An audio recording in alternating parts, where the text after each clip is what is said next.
The first call came at 2:13 a.m. Elena's phone buzzed against her nightstand, the soft vibration waking her from an already restless sleep. She groaned, rolling over, squinting at the screen. Unknown caller. A strange chill crawled up her spine. She let it ring. Her apartment was dark, the only light coming from the faint glow of the city outside. The phone silenced itself after a few rings, and she sighed, nestling deeper into the blankets. And then, buzz, buzz, buzz. The call came again, 2:14 a.m. Her stomach twisted. She hesitated before answering, pressing the phone against her ear. Hello? At first, there was silence. Then, a soft, wet breathing. She sat up, heart pounding. Who is this? The breathing stopped. Then a whisper, low, distorted, like a voice pressed too close to the receiver. I see you. The line went dead. Elena stared at her screen, hands clammy. What the hell was that? She locked her phone and tossed it onto the nightstand, shaking off the unease. Probably just some prank caller. But deep down, she knew. It didn't feel like a prank. It felt like a warning. 2:27 a.m. The phone rang again. Elena jolted awake, cold sweat clinging to her skin. The screen glowed eerily in the dark. Unknown caller. She swallowed hard, forcing her breathing to steady. Don't answer it. The ringing stopped. Then, from outside her apartment, a knock. Software. Deliberate. Her heart skipped. She wasn't expecting anyone. No one even had her address except a few close friends. She reached for her phone with trembling fingers and typed a message to Lisa, her best friend. Are you awake? I think someone's at my door. She hit send. The knock came again. A slow, dragging sound followed, fingernails raking against wood. Then, a notification. Lisa had replied. But Elena's blood ran cold. Lisa's message wasn't about the knocking. It was just 3 words. Don't open it. The knocking stopped. Elena's breath came in short, sharp gasps. The apartment was too quiet now. The city outside, usually humming with the distant sounds of traffic and life, was eerily still. She clutched her phone, staring at Lisa's message. A second message popped up. Whatever you do, don't open your door, no matter what it says. She stared at the text. It? Her stomach dropped. Then, a voice, low, smooth, familiar. Elena? Her own voice. The blood drained from her face. It was coming from outside the door. Elena, the voice repeated, softer now. It's okay, open up. She clapped a hand over her mouth, squeezing her eyes shut. Number, this isn't happening. Something tapped against the peephole. A slow, deliberate sound, like a fingernail tapping glass. She forced herself to move, reaching for her nightstand drawer where she kept a small knife. The thing outside laughed. Not a human laugh, not even close. It was high-pitched, distorted, like a recording played in reverse. Then another sound, a key turning in the lock. Elena's stomach dropped. She hadn't locked the door. A wave of ice-cold terror crashed over her. The knob turned. She lunged for the door, pressing her full weight against it. The thing on the other side pushed back. Elena, the voice said sweetly, I'm coming in. The lock clicked. The door swung open, and Elena screamed. She kicked back, hard, slamming the door shut with her foot. The force of it sent her stumbling, her back crashing into the dresser. Her phone slid to the floor, the screen lighting up. Lisa was calling. Her hands shook as she grabbed it. Lisa! Elena, listen to me. Lisa's voice was urgent, barely above a whisper. Don't move. Don't make a sound. Elena's chest heaved. She could barely breathe. The thing outside scratched at the door, slow and deliberate. I don't understand, she whispered. What is that? Lisa hesitated. Then, that's not a prank call. Elena pressed her hand against her mouth, muffling a sob. What do I do? Lisa exhaled sharply. Check your window now. Elena's stomach twisted. She didn't want to, but she forced herself to look. The curtains swayed gently in the still air. Beyond them, her apartment balcony stretched into the darkness. She stepped closer, dread curling in her gut. And then she saw it. A figure, standing on the railing, tall, motionless, its face hidden in the shadows. Her lungs froze. She wasn't on the first floor. She was on the 7th. A sound slipped from her lips. A tiny, involuntary gasp. The figure twitched. Then slowly, its head snapped toward her. Elena staggered back. Lisa's voice broke through the phone. "Elena, get out of there. Now!" The lights flickered, the call cut out, and the figure on the railing moved. Elena's breath hitched in her throat. The figure on the railing didn't climb down. It fell. Straight down, like a puppet with its strings cut. But there was no impact. No sickening thud of a body hitting the pavement below. Nothing. Just silence. Elena's hands trembled as she backed away from the window. Her phone screen was dark now. Lisa's call had been cut off. Her mind screamed at her to run. She turned toward the door and froze. The doorknob was turning again. Slow. Deliberate.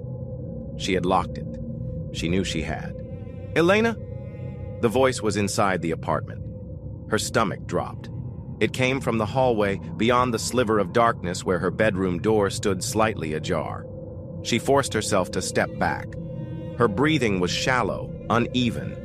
Then, a footstep, software careful, like it knew she was listening. She reached for the only weapon she had, the small knife she'd grabbed earlier, and gripped it so tightly her knuckles went white. Another step, then another. She could feel it now. Something was in the dark, just beyond her line of sight, waiting. And then, a whisper. "You left the window open?" The air shifted behind her. Elena spun. The curtains were swaying, but the window was closed. Her own breath rattled in her chest. She was being played with, like a cat batting at a mouse before the kill. A floorboard creaked. Her head snapped toward the doorway. The air in the room felt heavier, wrong. Then, from the darkness, a hand emerged, pale, long fingers, nails too sharp, gripping the doorframe. Elena's body went rigid. A second hand appeared, curling around the edge of the door, and then it pulled. A face emerged from the shadows. Not human, not entirely. The mouth stretched too wide. The eyes were just pits. And yet, it looked like her. A twisted, distorted version of her own face. A slow smile crawled across its lips. "Elena," it whispered. "Let me in." Elena threw the knife. It passed through the thing like smoke. She ran. Out of her room. Down the hallway, nearly tripping over herself as she reached for the front door. Her fingers fumbled with the lock, desperate, shaking. Behind her, footsteps, fast, wrong. A gasp slipped from her lips as she wrenched the door open and stumbled into the hallway. The overhead lights flickered wildly. The elevator at the end of the hall stood open, its dim interior beckoning. She didn't hesitate. She ran. Inside, she slammed the button for the ground floor again and again, heart hammering in her chest. The doors inched shut. And as they did, a hand reached in, pale, too long. Elena screamed. The doors slammed shut just as the fingers curled inward. The elevator lurched, descending. Elena collapsed against the wall, gasping for air. Her mind spun. Her phone buzzed in her pocket. She nearly dropped it as she fumbled to answer. "Lisa!"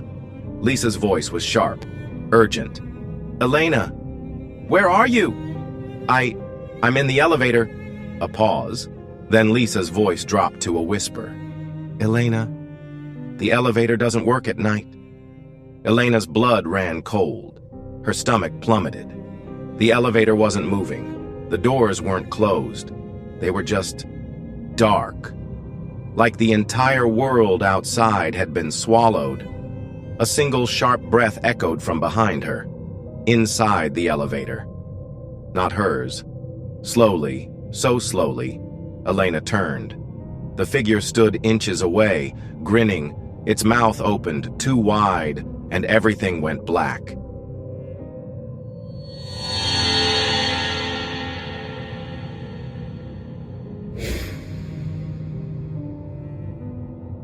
The night was thick with fog. It rolled through the empty streets like something alive, swallowing the glow of the streetlights and muting every distant sound. Emma pulled her coat tighter around her as she stepped out of the bus station. Her fingers trembled as she tapped at her phone, 1% battery. Of course, she muttered. The bus had broken down 5 stops away from her usual drop-off, leaving her to walk home through a part of town she never ventured into at night. The streets were too quiet. No cars, no people.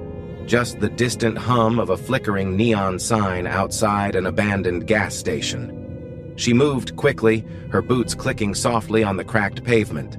The fog was so dense now she could barely see 2 feet ahead. A cold wind brushed the back of her neck, and then a sound. Footsteps, not hers.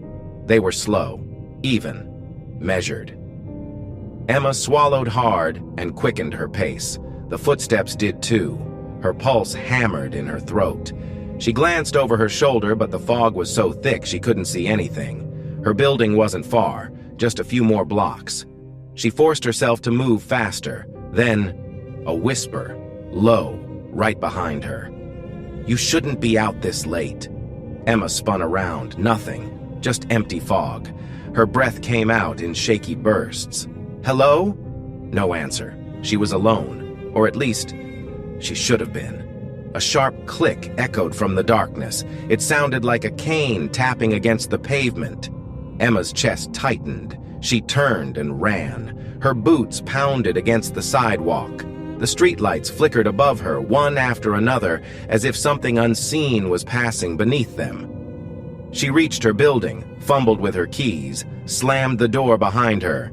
Silence. Her breathing was ragged. Her hands shook as she pressed them against the cold metal of the door. She was safe. Or so she thought. As she turned to head toward the stairs, she froze.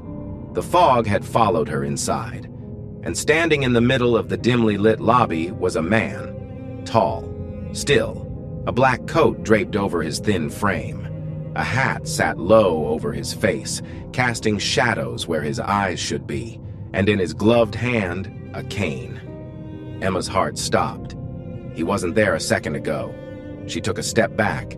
The man tilted his head. The lights buzzed. A slow, deliberate tap of the cane against the tile. Emma couldn't move. Then, he stepped forward. A breathless whisper slithered through the cold air. "You left the door unlocked." Emma's blood turned to ice. She hadn't. She knew she hadn't. The man in the fog didn't stop. He moved without sound. His feet never touched the ground. But the cane, it tapped. Software. Deliberate. The elevator dinged. The doors slid open. Emma threw herself inside, hitting the button for her floor repeatedly.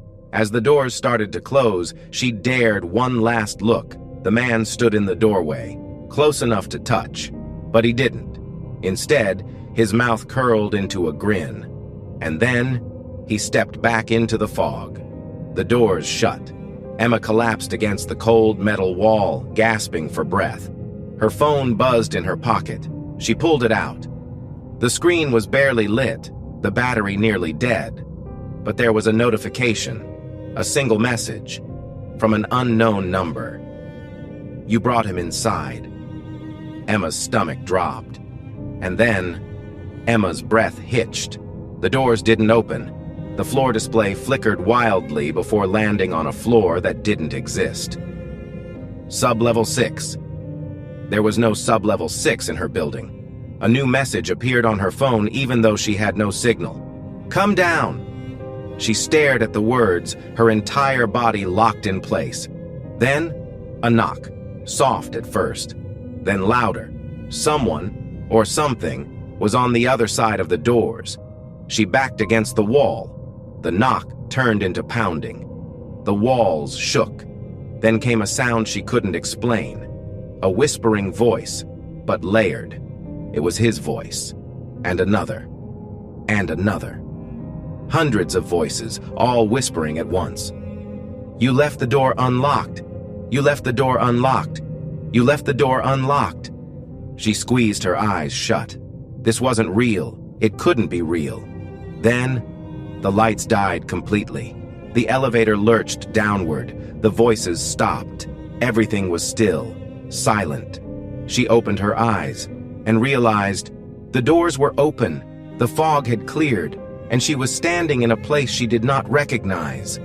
It looked like her building's basement, but the walls were wrong. The floor was covered in wet, black mold. The pipes above dripped something thick. And at the far end of the hallway, a single wooden door, old, rotting. A single message lit up her phone screen. Knock twice. Emma stared. Her fingers trembled. And then, the door knocked first. Emma's breathing grew shallow. The door had knocked first. She stared at it, frozen, her mind screaming at her to run, but there was nowhere to go. The elevator doors behind her had vanished. A faint, damp breeze drifted through the hallway, carrying the scent of something rotten. Her phone buzzed in her hand. A new message. Knock twice. Emma shook her head. Number. There was no way she was going to do that. She tapped at her phone, trying to call someone, anyone. But the screen was unresponsive. Another message appeared. You're already inside. Emma's stomach dropped. Inside what? A sharp sound cut through the silence. A creak. The doorknob was turning. Her body tensed. She took a step back, but the floor beneath her felt wrong. Software wet. She glanced down. The ground was shifting, pulsing, like it was breathing. Then, the door burst open. A gust of freezing air rushed out, carrying whispers that slithered around her ears. Voices, but they weren't coming from the room beyond. They were coming from the walls. Emma forced herself to look up. The room ahead was impossible. It was her apartment, her couch, her TV, the framed pictures of her childhood. But something was off. The colors were wrong, muted, drained. The air was thick and stale, like it had been locked away for decades. And then she saw it. Herself, sitting on the couch, back turned, watching a black, flickering screen. Emma's mind reeled. She could see her own messy ponytail, the way her hands were gripping the armrest, too tight. Her doppelganger. You left the door unlocked. The whisper wasn't in her head this time. It came from the other Emma. Slowly, her double turned, and Emma's blood went cold. The face was wrong. It was her, but it wasn't. The skin was pale, the eyes were too dark, and the mouth too wide. It smiled. Emma bolted. She ran back toward where the elevator had been, but there was only solid wall. The whispers grew louder.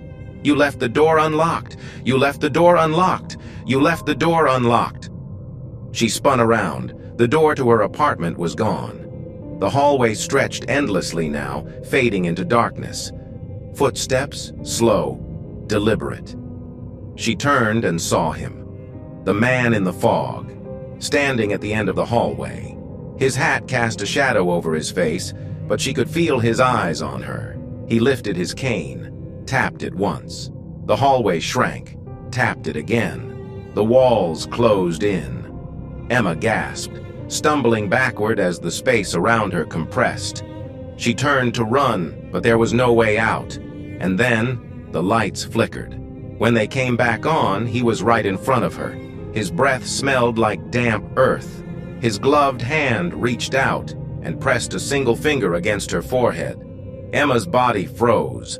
Her mind screamed, but her limbs were locked in place. She was sinking. The floor was swallowing her, pulling her down into the dark. The last thing she saw was the man's grin, and then everything went black. Emma woke up, gasping. Her sheets were damp with sweat. Her heart was racing. It was just a dream, just a knock. She flinched. The sound came from her apartment door. She turned to look at the clock, 3:33 a.m. Her skin prickled. She slowly slid out of bed, heart pounding, creeping toward the door. The peephole was fogged over. Her phone buzzed on the nightstand. A message from an unknown number. "You left the door unlocked." Emma's breath caught in her throat. She reached for the deadbolt. It was locked. Then the knob turned from the inside. Emma spun around and saw herself standing in the bedroom doorway, smiling. The lights flickered and the fog rolled in.